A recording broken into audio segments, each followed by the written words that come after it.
बिस्मिल्लाहिर्रहमानिर्रहीम अस्सलाम वालेकुम जी स्टूडेंट्स। आज का हमारा लेक्चर एक्सरसाइज 9.2 मैथ क्लास 9 के मतलब है। इसी एक्सरसाइज का क्वेश्चन नंबर 4 हमारे पास है। Show that points -3, -2, 2, -7 and -2, 5 vertices of an isolated triangle. अब हमारे पास फिर से वर्टिसेस तो मैंने आपको समझा दिया था। वर्टिक्स का क्या है हमारे पास, ये जमा है। और हमारे पास दूसरा लफ्ज़ क्या आया, आइसोसेलेस ट्राइंगल। अब एक दफ़ा फिर मैं आपको समझाता हूँ। वर्टिक्स क्या होता है, एक लाइन मिल रहा है, ये दूसरा लाइन, ये जो पॉइंट है दोनों लाइंस आपस में मिल रहे हैं, इसको हम क्या कहते हैं, वर्टिक्स कहते हैं हम इसको। ठीक है, इसको वर्टिक्स कहते हैं। अगर ये लाइन एक से ज़्यादा हो, ठीक है, ये रहा, ठीक है, इसको हम फिर क्या कहेंगे, वर्टिसेस। ठीक है, अगर एक हो इसे हम क्या कहते हैं, वर्टिक्स। अगर एक से ज़्यादा हो तो वर्टिसेस। ये हो गया आपके पास। अब अगला वर्ड आपके पास क्या है, आइसोसेलेस ट्राइंगल। मैं आपको समझाता हूँ। ये लाइन हो गया, ये लाइन हो गया, ये लाइन हो गया। ठीक है, मैं हाथ से बना रहा हूँ, इस वजह से शायद थोड़ा सा टेढ़ा हो जाए मेरा ट्राइंगल, मगर मैं आपको समझाने की पूरी कोशिश करूँगा। ऐसा ट्राइंगल जिसके सिर्फ दो साइड्स बराबर हो, ठीक है, ये वाला साइड बराबर हो और ये वाला साइड बराबर नहीं हो, ऐसे ट्राइंगल को हम क्या कहते हैं, आइसोसेलेस ट्राइंगल। ठीक है, फिर से मैं बता रहा हूँ, ऐसा ट्राइंगल जिसके सिर्फ दो साइड्स, ठीक है, वैसे तो तीन साइड, एक साइड, दो साइड, तीन साइड, ऐसा ट्राइंगल जिसके सिर्फ दो साइड बराबर हो, इसे हम क्या कहते हैं, आइसोसेलेस ट्राइंगल। तो ये दोनों साइड्स बराबर है, ये साइड बराबर नहीं, तो ये कौन सा ट्राइंगल हुआ, आइसोसेलेस ट्राइंगल हुआ। अब सवाल क्या है कि तीन वैल्यूज़ हमारे पास मौजूद हैं, सिर्फ हमने ये बताना है कि इन तीन वैल्यूज़ में से दो वैल्यूज़ कौन सी बराबर है, कौन सी वैल्यूज़ आइसोसेलेस ट्राइंगल है, दो ऐसी कौन सी वैल्यूज़ है जो बराबर होंगी, सिर्फ हमने इतना बताना है। तो सवाल को स्टार्ट करते हैं। हमारे पास तीन वैल्यूज़ हैं मगर नाम नहीं दिए गए, नाम हम खुद से देते हैं। इसको हम क्या कहेंगे, ए का नाम देंगे, इसको बी का और इसको सी का नाम देंगे। ठीक है, उसके बाद हम क्या करेंगे, फॉर कोलिनियर हम फिर से लिखेंगे। हमारे पास क्या थी, कोलिनियर की वैल्यू हमारे पास थी A C is equal to B C. हमारे पास क्या है, हमारे पास है A B plus B C, हमारे पास ये कोलिनियर है। ठीक है, अब हम तीनों में से कोई भी सबसे पहले फाइंड आउट कर सकते हैं, इसमें कोई फ़र्क नहीं पड़ता। आप ये भी पहले फाइंड आउट कर सकते हैं, इसको भी, इससे सवाल पे कोई फ़र्क नहीं पड़ता। हम सबसे पहले क्या करते हैं, ए सी से शुरू करते हैं। लेट ए हमारे पास क्या है, ए की वैल्यूज देखें, -3, -2। ठीक है, इसको हम नाम देंगे, क्या नाम देंगे, x1, y1। दूसरी तरफ चलते हैं, ए के साथ क्या है हमारे पास, सी की वैल्यू हमारे पास क्या है, -2, 5। ये हमारे पास सी की वैल्यू है, इसको हम नाम देंगे x2, y2, हमने नाम दिया। इसके बाद हमने क्या करना है, डिस्टेंस फार्मूला। मैं लिखता हूँ डिस्टेंस फार्मूला। डिस्टेंस का फार्मूला हमारे पास क्या है, क्या फाइंड आउट कर रहे हैं, AC, तो हम AC बाहर लिखते हैं। दूसरी तरफ हमारे पास क्या होगा, रेडिकल। मैंने रेडिकल लिखा, क्या लिखेंगे, x2 - x1 होल का स्क्वायर, ठीक है, प्लस y2 - y1 होल का स्क्वायर, हमारे पास ये है। अब तमाम वैल्यूज़ हमारे पास ऊपर मौजूद है, हम क्या करेंगे, इसमें पुट कर देंगे। उसके लिए हम क्या लिखेंगे, पुटिंग वैल्यूज़ वी गेट। ठीक है, जब हम वैल्यूज़ पुट करते हैं तो हमारे पास क्या आता है, ये हम लिखेंगे। उसके लिए हमारे पास क्या है, AC दो स्ट्रेट लाइन्स के साथ इज इक्वल टू रेडिकल। अब देखें x2 की वैल्यू हमारे पास क्या है, -2, बीच में साइन कौन सा है, माइनस का, माइनस लगाया। x1 की वैल्यू हमारे पास क्या है, -3, हमने -3 लगाया, होल का स्क्वायर। आगे चलते हैं, प्लस y2 की वैल्यू हमारे पास क्या है, 5, हमने 5 लिख दी। फिर क्या है, साइन माइनस का, माइनस लगाया। y1 की वैल्यू हमारे पास क्या है, -2, हम फिर से लिखेंगे -2 होल का स्क्वायर। अब ये जो बीच में माइनस है इसको ख़त्म करते हैं, AC, ठीक है, रेडिकल लगाया। देखिए -2 माइनस और माइनस क्या हो जाते हैं, प्लस, हमने प्लस कर दिया, 3 होल का स्क्वायर। आगे देखते हैं, हमारे पास क्या है, 5 माइनस और माइनस क्या हो जाते हैं, +2 होल का स्क्वायर। हमारे पास ये इस फॉर्म में आया। आगे देखें, इसको सॉल्व करेंगे, हम क्या लिखेंगे, AC दो स्ट्रेट लाइन्स के साथ इज इक्वल टू, यहाँ पर देखिए 3 में से -2 गए, हमारे पास क्या बचता है, 1, इसको होल का स्क्वायर कर दिया। आगे देखें, प्लस लिखूंगा, 5 और 2 कितने होते हैं हमारे पास, 7, इनको ऐड कर दिया आपस में। अब लिखेंगे AC दो स्ट्रेट लाइन्स के साथ इज इक्वल टू 1 का स्क्वायर हमारे पास क्या होता है, 1 प्लस 7 का स्क्वायर हमारे पास क्या होता है, 7 7 = 49। आगे सॉल्व करते हैं, AC की वैल्यू हमारे पास क्या आएगी, देखिए 49 में 1 प्लस कर दे क्या होता है, 50। अब देखें 50 को मैं किस शेप में लिखता हूँ, 50 को मैं लिख सकता हूँ 25 मल्टीप्लाई बाय 20, मैं इस शेप में बिल्कुल लिख सकता हूँ। अब ये जो रेडिकल है, जो स्क्वायर रूट है, वो दोनों का है, 25 का भी है और 2 का भी, मैं अलग अलग करके भी लिख सकता हूँ 25 कॉमा रेडिकल 2, ठीक है। आगे यहाँ पर सॉल्व कर रहा हूँ अलग अलग करके, जैसे ही मैंने लिखा। अब देखें AC दो स्ट्रेट लाइंस के साथ इज इक्वल टू 25 को देखिए मैं किस शेप में लिख रहा हूँ, 25 को मैं लिखता हूँ 5 होल का स्क्वायर, 5 5 जार क्या होता है 25, ये दोनों मल्टीप्लाई होंगे, ये बनेगा, ये दोनों मल्टीप्लाई होगा, ये वही 50 है, सिर्फ शेप चेंज होते जा रहा है, ठीक है। आगे देखिए हम क्या लिखेंगे, रेडिकल 2। अब यहाँ इस 2 से क्या होगा, ये वाला हमारे पास क्या हो जाएगा, कैंसिल हो जाएगा। तो AC की वैल्यू हमारे पास क्या है, AC की वैल्यू हमारे पास इस फॉर्म में, इस तरफ क्या बचा 5, दूसरी तरफ क्या है रेडिकल 2, तो ये हमारे पास क्या है AC की वैल्यू, यहाँ हम इसको देंगे 1। तो हमने क्या फाइंड आउट किया, AC की वैल्यू हमने फाइंड आउट कर दी। तो अब सेकंड फाइंड आउट करेंगे, हमारे पास क्या है AB की वैल्यूज लिखते हैं यहाँ पर फिर से। लेट A हमारे पास क्या है, A की वैल्यू मौजूद है, क्या है -3, -2, हमारे पास ये A की वैल्यू हो, इसको हम नाम देंगे x1, y1, इसको हमने नाम दिया। दूसरी तरफ चलते हैं, A के साथ क्या है B की वैल्यू लिखेंगे, B की वैल्यू हमारे पास क्या है सवाल में 2, -7, ये हमारे पास B की वैल्यू, इनको हम नाम देंगे x2, y2, नाम दिया हमने। इसके बाद हमने क्या करना है, डिस्टेंस का फार्मूला।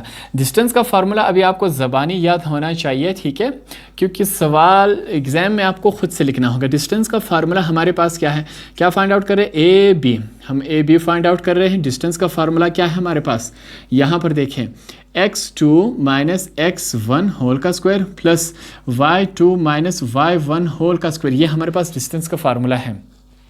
तमाम वैल्यूज़ हमारे पास मौजूद हैं, हम अब इसमें पुट करेंगे। उसके लिए हमें क्या लिखना होगा, पुटिंग वैल्यूज़ वी गेट। हम जब वैल्यूज़ पुट करेंगे हमारे पास किस फॉर्म में आएगा वो हमने लिखा। वैल्यूज़ पुट करते हैं, AB दो स्ट्रेट लाइंस के साथ इज इक्वल टू रेडिकल में वैल्यूज़ पुट करें। x2 की वैल्यू क्या है हमारे पास 2, हमने 2 लिखा, बीच में साइन कौन सा है माइनस लिखा। x1 की वैल्यू हमारे पास क्या है -3, हमने इसको इस फॉर्म में लिखा, प्लस अब दूसरा ब्रैकेट देखिए y2 की वैल्यू हमारे पास क्या है -7, बीच में साइन कौन सा है माइनस का। y1 की वैल्यू हमारे पास क्या है -2 होल का स्क्वायर। अब सॉल्व करते हैं, जो अंदर वाला माइनस है इसको सॉल्व करते हैं। AB दो स्ट्रेट लाइंस के साथ इज इक्वल टू रेडिकल। अब देखें 2 माइनस और माइनस क्या हो जाते हैं, +3 हो गया, हमारे पास क्या हुआ 2 होल का स्क्वायर, प्लस 7 लिखेंगे -7, माइनस और माइनस क्या हो जाते हैं +2, हमारे पास हुआ होल का स्क्वायर। अब इनको आपस में सॉल्व करते हैं। देखें मैं यहाँ पर क्या लिखूँगा, स्ट्रेट लाइन्स हैं हमारे पास, AB दो स्ट्रेट लाइंस के साथ इज इक्वल टू, फिर से रेडिकल लगाएंगे, 2 और 3 हमारे पास क्या हुए 5 हुए, ठीक है, 5 हमने लिखा होल का स्क्वायर, प्लस करेंगे -7 में से 2 गए, हमारे पास क्या बचता है -5 होल का स्क्वायर, दोनों को मल्टीप्लाई करवाते हैं, स्क्वायर इसका ख़त्म करेंगे। AB दो स्ट्रेट लाइंस के साथ इज इक्वल टू 5 5 जार कितना होता है 25, प्लस लगाएंगे, -5 मल्टीप्लाई बाय -5 हमारे पास +25 होते हैं, ठीक है, ये एग्जाम्पल है। -5 multiply by -5 is equal to, minus और माइनस क्या हो जाते हैं +5 5 जार 25, तो ये +25 होगा, ठीक है। -5 का स्क्वायर हमारे पास +25 बनता है। सॉल्व करते हैं, AB दो स्ट्रेट लाइंस के साथ इज इक्वल टू 25 और 25 कितने हुए हमारे पास 50 हुए। अब फिर से वही जो हमने AC फाइंड आउट किया था बिल्कुल इसी तरह है, ठीक है। अब 50 को मैं किस फॉर्म में लिखता हूँ, 25 मल्टीप्लाई बाय 2, जो रेडिकल है वो दोनों का है, मैं अलग अलग करके लिखता हूँ। AB दो स्ट्रेट लाइंस के साथ 25 लिखा, डॉट रेडिकल 2 अलग अलग करके लिखा। अब मैंने क्या करना है, जो 25 है इसको सॉल्व करता हूँ। किस फॉर्म में सॉल्व करेंगे, 25, देखें ये जो 25 है इसको मैं किस फॉर्म में लिख रहा हूँ, रेडिकल 5 का स्क्वायर। जब आप इसको मल्टीप्लाई करेंगे हमारे पास फिर से क्या बनेगा, वही बनेगा, 5 5 जार 25, ठीक है। अब ये जो है हमारे पास स्क्वायर और रेडिकल क्या हो जाएंगे, कैंसिल, ये स्क्वायर इस रेडिकल के साथ कैंसिल हो गया, क्या बचा हमारे पास 5 रेडिकल 2, ये आपके पास क्या हुआ, ये आपके पास AB का आंसर हुआ। हमने अब लास्ट वैल्यू हमारे पास बची वो आप फाइंड आउट करते हैं। अब लास्ट फाइंड आउट करेंगे, हमारे पास क्या है बी सी की वैल्यू फिर से हमारे पास मौजूद है। इसके लिए हम लिखेंगे लेट बी की वैल्यू हमारे पास क्या है 2, -7, ठीक है। ये हमारे पास बी की वैल्यू, इसको हम नाम देंगे x1, y1, ठीक है। दूसरी तरफ बी के साथ हमारे पास क्या है सी की वैल्यू हमारे पास मौजूद है -2, 5। ये हमारे पास सी की वैल्यू, इसको हम नाम देंगे x2, y2 हमने नाम दिया। इसके बाद अब हम क्या करेंगे, डिस्टेंस फार्मूला फिर से लिखेंगे।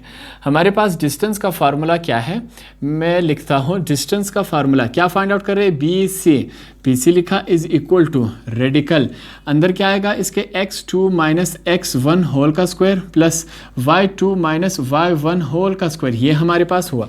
अब तमाम वैल्यूज़ हमारे पास मौजूद है, हमने क्या करना है ऊपर से वैल्यूज़ उठा के इस फार्मूले में पुट करेंगे। उसके लिए हम क्या लिखेंगे, पुटिंग वैल्यूज़ वी गेट। हमारे पास जब हम वैल्यूज़ पुट करेंगे तो किस फॉर्म में आएगा, देखें बी सी तमाम वैल्यूज़ आप पुट करेंगे। रेडिकल x2, पहले ये वाला ब्रैकेट सॉल्व करते हैं। x2 की वैल्यू हमारे पास क्या है -2, हमने माइनस लिखा, बीच में साइन क्या है -x1 की वैल्यू क्या है हमारे पास 2 है, ठीक है। ये जो माइनस है वो इसका है, होल का स्क्वायर प्लस दूसरी तरफ चलते हैं, इस ब्रैकेट में देखिए y2 की वैल्यू क्या है हमारे पास 5 है, बीच में साइन कौन सा है माइनस, y1 की वैल्यू हमारे पास क्या है -7, हमने -7 लिखा।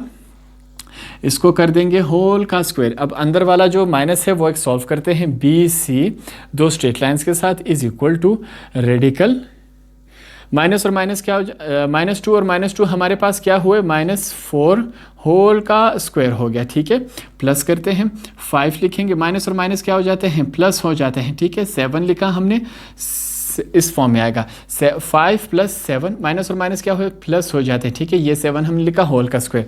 आगे सॉल्व करते हैं, मैं लिखूंगा B C is equal to क्या लिखेंगे -4 × -4, ठीक है। -4 × -4 इज इक्वल टू 16, माइनस और माइनस क्या हो जाते हैं प्लस, तो इस वजह से हम 16 लिखेंगे प्लस 5 और 7 आपस में कितने होते हैं 12 होल का स्क्वायर, ठीक है। आगे सॉल्व करते हैं, बी सी लिखेंगे दो स्ट्रेट लाइंस के साथ इज इक्वल टू, अब देखिए 16 + 12 का स्क्वायर हमारे पास क्या होता है 144, 12 × 12 क्या आता है 144, बी सी दो स्ट्रेट लाइंस के साथ इज इक्वल टू 144 में 16 ऐड करें हमारे पास क्या आता है 160। अब 160 को देखिए मैं किस फॉर्म में लिखता हूँ, बी सी दो स्ट्रेट लाइंस के साथ इज इक्वल टू, मैं लिखूंगा 16 × 10, हमारे पास इस फॉर्म में लिखूंगा। अब ये जो रेडिकल है वो 16 का भी है 10 का भी है, मैं अलग अलग करके लिखता हूँ, किस फॉर्म में आएगा बी सी दो स्ट्रेट लाइंस के साथ इज इक्वल टू, अब देखिए मैं लिखता हूँ 16.10, मैंने इस फॉर्म में लिखा, क्या बनेगा आगे देखिए बी सी दो स्ट्रेट लाइंस के साथ 16 को देखें मैं किस फॉर्म में लिख रहा हूँ 4 होल का स्क्वायर, ठीक है। हमारे पास इस फॉर्म में क्या आएगा, इस तरफ रेडिकल 10, 4 4s are 16 वापस वो आ जाता है। अब इस स्टेप में हम क्या करेंगे, ये जो 2 है वो इस रेडिकल के साथ कैंसिल हो गया, क्या बचेगा हमारे पास यहाँ पर सिर्फ 4 बचेगा, इस तरफ हमारे पास क्या बचा 4 और रेडिकल 10, तो ये हमारे पास क्या आई बी सी की वैल्यू है, बी सी हमारे पास क्या है बी सी वैल्यू क्या है इसकी 4 और रेडिकल 10। अब सवाल में देखिए हमसे पूछा गया था कि वो कौन से दो साइड्स है जो बराबर है। अब देखिए ए सी की और ए बी की वैल्यूज़ क्या है हमारे पास बराबर है, दोनों की वैल्यू सेम है, बी सी की वैल्यू सेम नहीं है, तो इसका मतलब क्या हुआ, ये जो हमारे पास आइसोसेलेस ट्राइंगल था इसके ये दो साइड जो है वो बराबर थे, कौन से साइड ए और सी और ए और बी, ये दोनों साइड्स हमारे पास क्या थे बराबर थे। ये जो लास्ट वाला साइड था बी एंड सी ये हमारे पास बराबर नहीं था, तो आपका आंसर क्या होगा, आपका जो आंसर है वो होगा ए सी बराबर आया किसके ए बी के, तो ये आपका क्या हुआ फाइनल आंसर हुआ।